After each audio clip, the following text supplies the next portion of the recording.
भीष्म पितामह कहते हैं, बोले ठाकुर जी आप इतने प्यारे हैं कि आप किसको पसंद नहीं आएंगे। त्रिभुवन कमनम तमाल वर्णम रविकर गौर वराम वरम दधान। बंधुओं, एक बात बहुत सावधानी से सुनो सब लोग। ठाकुर जी का रूप कैसा है? अगर कभी ठाकुर जी हमको मिल गए तो हमको कैसे पता चलेगा कि ये ठाकुर जी ही हैं? कभी विचार किया इस विषय पर कि कभी यदि ठाकुर जी प्रत्यक्ष हमारे सामने आ गए तो हम कैसे पहचानेंगे कि ये ठाकुर जी हैं? आहा, बहुत सुंदर है ठाकुर जी। भगवान की सबसे पहली पहचान है उनके चरणार विंद। बहुत सावधानी से सुनिए।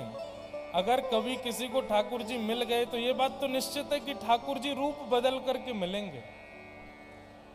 आप यदि सोचो कि राम जी से मिलना है, धनुष बाण लेकर के मिलें, सिर पर किरीट पहन करके मिलेंगे और जैसे राम जी का रूप हम लोग देखते हैं वैसे राम जी आएंगे, नहीं।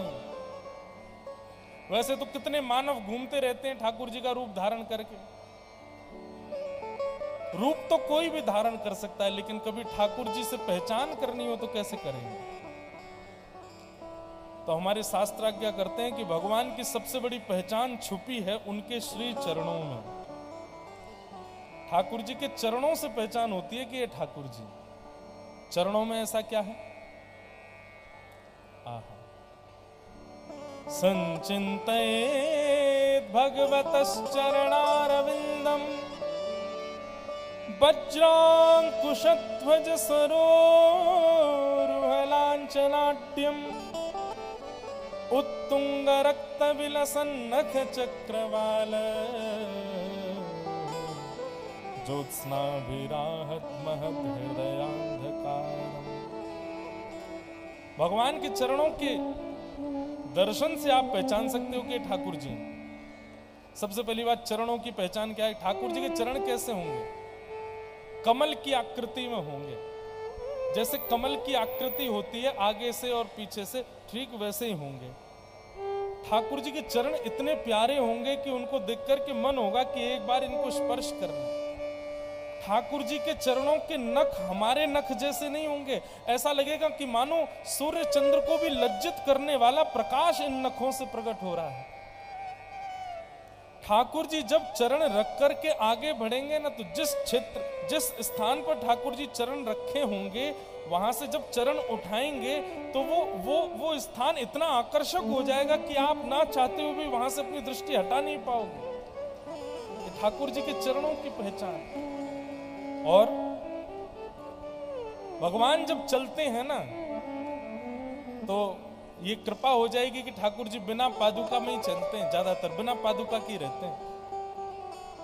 तो ठाकुर जी जब चलते हैं तो भूमि पर जहां चरण रखते हैं वहां कुछ चिन्ह हैं ठाकुर जी के चरणों में।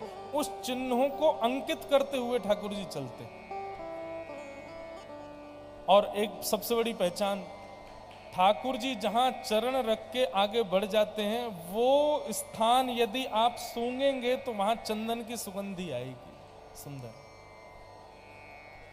कितने भी रूप बदल के आ जाएं ठाकुर जी, कितना भी छद्म वेश धारण करके आ जाएं, ठाकुर जी को केवल और केवल उनके चरणों से ही पहचाना जा सकता है।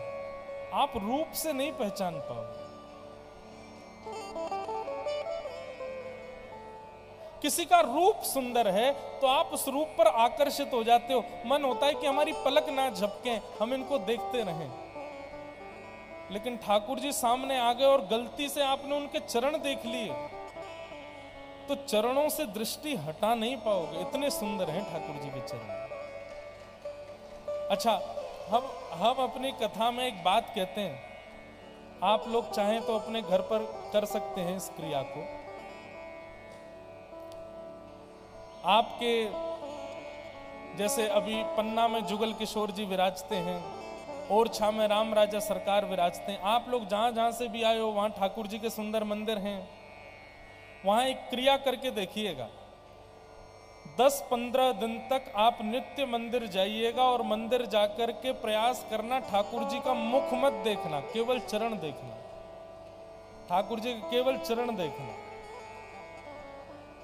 15 दिन तक प्रयास करना। आपके नेत्र मानेंगे नहीं, ठाकुर जी का मुख जरूर देखेंगे, लेकिन आप अदबद के जाना, ठाकुर जी का मुख देखना ही मत, चरण ही देखना। 15 दिन तक जब आप ठाकुर जी के केवल चरणों का दर्शन करेंगे तो 15 दिन बाद ये होगा कि 16वें दिन जब आप रात्रि में सोएंगे तो स्वप्न में ठाकुर जी स्वयं अपना मुख दिखाने आएंगे, आपको स्वयं अपने मुखाकृति का दर्शन कराएंगे। नहीं तो आप अभी बागेश्वर बालाजी के संग भी ऐसे ही करके देख लो। बालाजी के दर्शन करने जाओ, प्रयास करना उनका मुख मत देखना। नीचे जहां गदा रखी रहती है ना, वहां ऐसा विचार करना कि वीर आसन में या सुख आसन में श्री बालाजी बैठे, उनके चरण हैं, बस वो गदा के पास ही देखते रहना, मुख मत देखना। ऐसा भी हो सकता है कि 15 दिन नहीं, जिस दिन आप ठाकुर जी के सामने गए और केवल चरण देख करके आए, उस दिन स्वप्न में ठाकुर जी अपना मुख स्वयं दिखाने आएंगे। भैया, ठाकुर जी के चरणों में बड़ी सामर्थ्य है। यदि ठाकुर जी का साक्षात्कार करना हो तो ठाकुर जी के चरणों के उपासक बन जाओ। तो भगवान यदि कभी हमारे सामने आ जाएं तो उनकी पहचान करने का केवल एक ही उपाय है, और वो है उनके श्री चरण। ठाकुर जी के चरणों से ही पहचाना जा सकता है। आहा। भीष्म पितामह कहते हैं, ठाकुर जी आप कितने सुंदर हो, आप पर किसका मन नहीं जाएगा, किसकी मति नहीं जाएगी। बंधु, जिनको ठाकुर जी प्रिय नहीं लगते, जिनको ठाकुर जी सुंदर नहीं लगते, जिनको ठाकुर जी के रूप को देखने में सुख नहीं मिलता, निश्चित है रावण को नहीं मिलता था ठाकुर जी को देखने में। राम जी को देख करके कहता था, हे कौन बनवासी है ये तो। कंस ठाकुर जी को देख करके कहता है, ये छोटा बालक मुझको क्या मारेगा। ये राक्षस दृष्टि जिन लोगों की होती है ना, उनको ठाकुर जी के दर्शन में सुख नहीं मिलता, उनको ठाकुर जी को देखने में आनंद नहीं आता। लेकिन जो वैष्णव दृष्टि से ओतप्रोत होते हैं, वो ठाकुर जी को जब देख लेते हैं तो फिर ठाकुर जी के अलावा किसी और को देख नहीं पाते, फिर तो ठाकुर जी ही उनके नेत्रों में बस जाते हैं। बसो मोरे नैननों में नंदलाल, बसो मोरे नैननों में नंदलाल। ठाकुर जी बहुत सुंदर है। उनके रूप का वर्णन भीष्म पितामह कहते हैं, त्रिभुवन कमनम तमाल वर्णम रविकर गौरवराम्बरम दधाने। ठाकुर जी, जब आप पीतांबरी पहन करके नंद भवन से बाहर निकलते हो तो सूरज भी अपने आप को बादलों में छुपा लेता है। क्यों? बोले कि अरे एक सूर्य पृथ्वी पर घूम रहा है, मेरी क्या आवश्यकता, इतने सुंदर लगते हो आप। और उस पर भी ठाकुर जी आपका जो वर्ण है, वर्ण कैसा है ठाकुर जी का? तमाल वर्ण। तमाल मतलब ठाकुर जी सांवले हैं, और सांवले वर्ण पर भी ठाकुर जी क्या पहनते हैं? बोले पीली पीतांबरी पहनते हैं, तो और ज्यादा प्यारे लगते हैं। त्रिभुवन कमनम तमाल वर्णम रविकर गौर वराम्बरम दधाने। हे नाथ, मेरी मति आपसे प्रेम करती है, आप कृपा करके मेरी मति को स्वीकार करो। भीष्म पितामह ने भगवान की स्तुति गाई और स्तुति गाते हुए भगवान में ही विलीन हो गए। इस प्रकार भीष्म पितामह की स्तुति का प्रसंग सुनाया गया। पांचों पांडवों ने मिलकर के पितामह भीष्म का संस्कार किया, और अब पांडवों के वंश में उस बालक का जन्म हुआ जिस बालक की भगवान ने गर्भ में रक्षा की थी, जिनका नाम है परीक्षित। परीक्षित धीरे धीरे बड़े हुए। एक दिन पांडवों को यह समाचार मिला कि भगवान अपनी लीला पूरी करके चले गए। नन्हे से परीक्षित को उन्होंने राज्य गद्दी पर बिठा दिया। परीक्षित राजा हो गए। राजा परीक्षित ब्राह्मणों के नेतृत्व में बढ़िया शासन करने लगे। एक दिन राजा परीक्षित आखेट को वन में गए। वन में विचरण करते करते उन्होंने देखा कि एक काला काला व्यक्ति वृषभ के 3 पैर काट चुका, 4था पैर काट रहा है। ये कौन है? बोले यही कलयुग है। परीक्षित जी महाराज ने कलयुग से कहा कि मेरा राज्य छोड़ करके चले जाओ। कलयुग बोला आप स्थान दे दो, मैं वहीं जाऊंगा। तो बंधुओं, ये 5 स्थान कलयुग के पास हैं। राजा परीक्षित ने कलयुग को 5 स्थान दिए। कौन कौन से? द्यूतम पानम स्त्रियः सूना यत्ता धर्मश्चतुर्विधः पुनश्च याचमानाय जातरूपमदा प्रभु। कलयुग को 5 स्थान दिए हैं। कौन कौन से? पहला स्थान जुआ। जुए में कलयुग का निवास होता है। अच्छा, हम कथाओं में कहा करते हैं जुए का मतलब केवल ताश खेलना, उसमें पैसा लगाना नहीं होता। वो तो जुआ है ही, पर जुए का एक अर्थ ये भी होता है आप पैसे को जहां कहीं भी दांव पर लगाओगे वो सब जुआ कहलाएगा। जैसे कई लोग शर्त लगाते हैं, 500 रुपए की शर्त लगा लो, बारिश होगी कि नहीं होगी? बोलो होगी, लगी 500 की शर्त, ये भी जुआ है। आप लक्ष्मी को जब जब दांव पर लगाओगे तब तब जुआ माना जाएगा।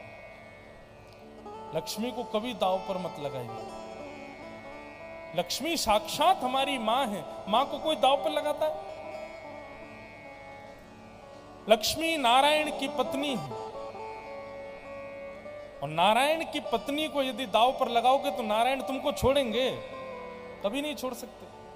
किसी की पत्नी को दांव पर लगाओगे उसका पति जान से मार देगा, और तुम नारायण मतलब जगत नियंता जगदाधार जगदीश्वर की पत्नी को दांव पर लगा रहे हो, जीवन कैसे सुखी हो जाएगा? और माफ कीजिएगा, यदि कोई व्यक्ति जीवन भर जुआ खेलते खेलते निकल गया, उसके जीवन में कोई कष्ट नहीं आए तो उसकी आने वाली पीढ़ी में कष्ट आएंगे, वंश में कष्ट आएगा, लेकिन कष्ट आएगा जरूर। तो सबसे पहला कलयुग का निवास कहां है? द्यूतम, जुए में। इसलिए भैया कभी भी ये 5 स्थान यदि आपने छोड़ दिए जीवन में, इन 5 जगहों पर यदि आप नहीं गए, तो हम व्यासपीठ से दावा करके कहते हैं कि आपको कलयुग स्पर्श नहीं करेगा। आप कलयुग में रहते हुए भी सतयुग में जी रहे हो, ऐसा मान लीजिएगा, यदि इन 5 स्थानों से बच गए तो। और एक बात कहें, ये 5 जगहों के नाम सुन लीजिए, ऐसा हो ही नहीं सकता कि इन 5 में से एक स्थान में आपका प्रवेश ना हुआ हो, निश्चित हुआ होगा। सबसे पहला द्यूतम यानी कि जुआ। दूसरा कलयुग का निवास स्थान है पानम, मदिरा पान। मद्यपान, तंबाकू सेवन, सिगरेट सेवन, बीड़ी पीना, मांस भक्षण करना, तामसी पदार्थों का सेवन करना। गीता में भगवान कहते हैं, लोग पूछते हैं महाराज जी प्याज लहसुन खाने में क्या दोष है? प्याज लहसुन खाने से पाप लगता है? क्या होता है? प्याज लहसुन खाने से पाप नहीं लगता, लेकिन गीता में भगवान कहते हैं भुंग्यते त्वघम पापात ये पचंत्यात्म कारणम। जो व्यक्ति मेरा भोग लगाए बिना कुछ पाता है, निश्चित ही वो अपने पूर्व के नष्ट किए हुए पापों को पुनर्जागृत कर लेता है। प्याज लहसुन खाने से पाप नहीं लगता, लेकिन आपके पूर्व में किए गए पुण्यों से जो पाप खत्म हुए थे, उन पापों को पुनर्जीवित कर देता है, नवीन पाप नहीं लगेगा। और आप कहेंगे ऐसा क्यों महाराज जी? उसी पृथ्वी में आलू होता है, उसी में ही प्याज होती है, फिर इतना दोष क्यों? दोष प्याज में नहीं है, दोष भगवान का भोग नहीं लगता है उसका, इसलिए दोष है। और भोग क्यों नहीं लगता? क्योंकि उसमें दुर्गंध होती है, वो दूषित है, ठाकुर जी को भोग लगती नहीं।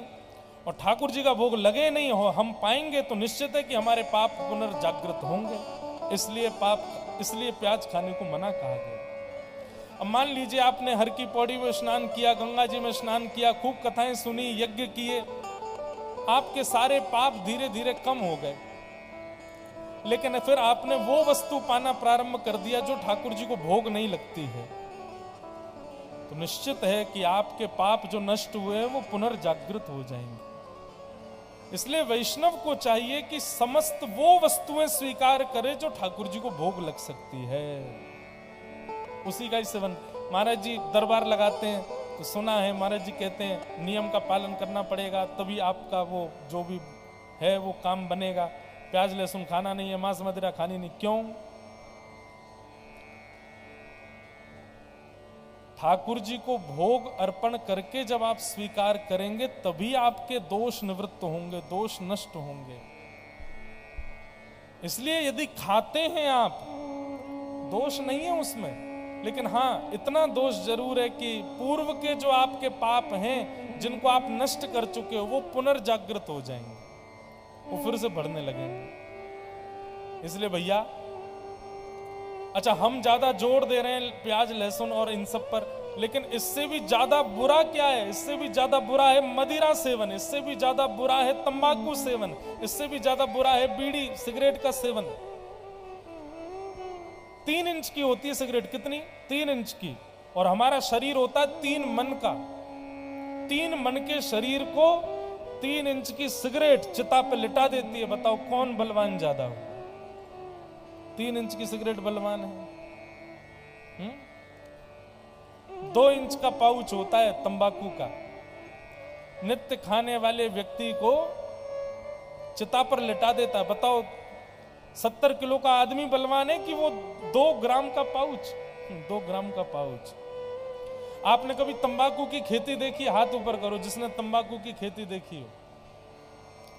4-5 लोगों ने देखी है। बस गुजरात तरफ बहुत होती है, मध्य प्रदेश में होती है? नहीं होती। तंबाकू के खेत की एक खासियत होती है, वो बहुत बड़ा सुंदर लगता है, हरा भरा। लेकिन तंबाकू के खेत में अगर आप बाउंड्री नहीं बनाओ तो चलेगा। क्यों? क्योंकि उसको जानवर भी नहीं खाते। बाउंड्री क्यों बनाते हैं खेतों में? ताकि उसमें जानवर नहीं चले जाएं। नील गाय चली जाएगी, गैया चली जाएगी, गधे चले जाते, खा जाते हैं, सब उजाड़ देते हैं। लेकिन तंबाकू की खेती यदि आप करते हो तो आपको आपका पैसा बच जाएगा, आपको दीवार नहीं लगानी। क्यों? क्योंकि उसको गधे भी नहीं खाते। लेकिन जब मानव खाता है तब गधे जीव निकालते हैं, बोले देख इसको तो हम भी नहीं खाते, तू खाता। इसलिए भैया, एक बार को प्याज लहसुन ना छूट रही हो तो चलेगा, प्रयास करो कि छोड़ो। लेकिन ये जो तामसी पदार्थ है इनको तो अभी छोड़ो, इसी वक्त छोड़ो। आप तंबाकू खाते हैं, 1008 हनुमान चालीसा पढ़ लीजिए, कोई फल नहीं मिलेगा आपको। आप मदिरा पान करते हैं, मंगलवार के दिन हनुमान जी पर चोला चढ़ाते हैं, हनुमान जी नहाते होंगे आपसे छुपने के बाद, बोले छी गया मुझको अपवित्र इंसान। इसलिए भैया शुद्धि करनी है तो इन तामसी पदार्थों की करो।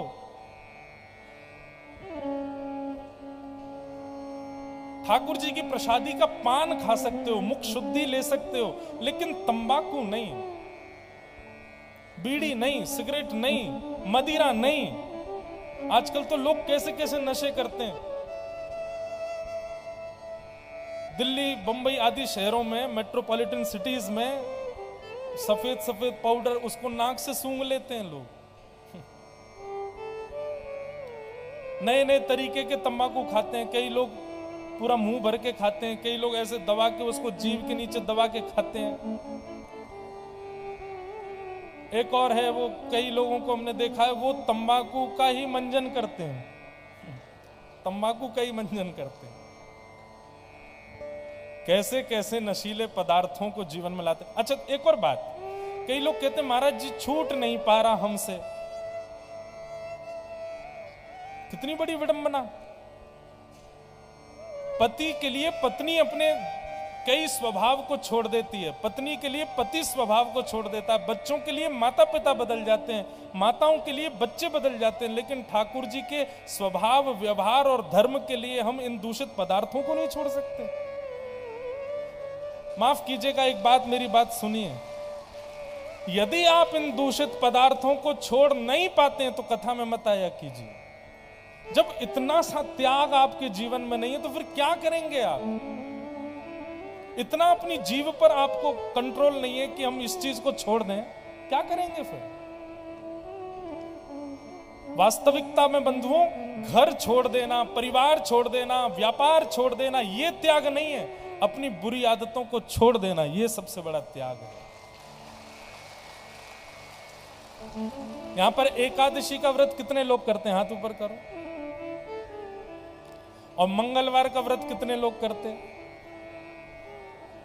सोमवार का? पूरे पंडाल में हाथ तो उठे ही नहीं है, मतलब व्रत करने वाले लोग कम हैं। बहुत सावधानी से सुनो, हमारी एक बात सुनो। अगली एकादशी पर, अगले मंगलवार पर, अगले सोमवार पर हमारी व्यासपीठ की कई एक बात मानिएगा। आपकी जो बुरी आदतें हैं, आपके जो व्यसन हैं, उसका व्रत कीजिएगा। समझ में आ रही है बात? आपके जो दुर्व्यसन हैं, जिन व्यसनों से आप बिगड़ रहे हो, उस व्यसन का व्रत कीजिए एकादशी पर, मंगलवार पर। कई लोग मंगलवार का व्रत करते हैं, हनुमान जी को प्रसन्न करना है। क्या नहीं खा रहे हैं? बोले रोटी नहीं खा रहे हैं, चावल नहीं खा रहे हैं, कुछ नहीं खा रहे हैं, पूरे दिन भूखे रह रहे हैं, लेकिन तंबाकू नहीं छूट रहा है, तंबाकू चल रहा है।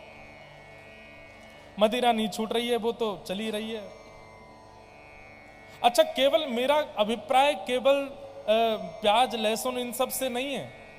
किसी व्यक्ति के अंदर क्रोध रूपी अवगुण है, उसको क्रोध बहुत जल्दी आ जाता है। किसी के अंदर चिंता रूपी दुर्गुण है, छोटी छोटी सी बातों की चिंता करता है। किसी के अंदर अहंकार है, राग द्वेष अभिनिवेश, अहंता ममता, ये सारे दोष हैं हमारे। इन दोषों का व्रत करो एकादशी पर, मंगलवार पर, सोमवार पर, तो आपके ठाकुर जी जल्दी प्रसन्न होंगे।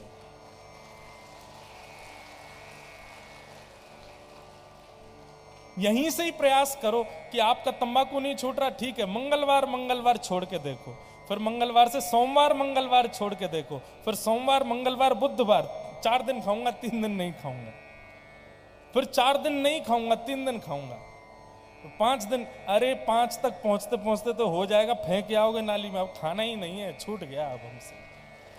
और सही मानिएगा, जिस दिन आपने अपने दुर्व्यसन का त्याग कर दिया, समझ जाना कि अब हनुमान जी आपको मिलने आएंगे। अब मिलने में देरी नहीं होगी। जब तक आप अपने दूषित व्यसनों को अपने हृदय से लगा करके रखोगे, ठाकुर जी आपसे दूर ही रहेंगे, आपसे दूरी बना करके रखेंगे। जिस दिन आपने अपने दुर्व्यसन का, दुर्व्यवहार का, दुर्बुद्धि का, दूषित चिंतन का त्याग कर दिया, उसी दिन ठाकुर जी आपसे मिलने के लिए मन बना लेंगे। इसलिए भैया इस पर विचार करना थोड़ा सा।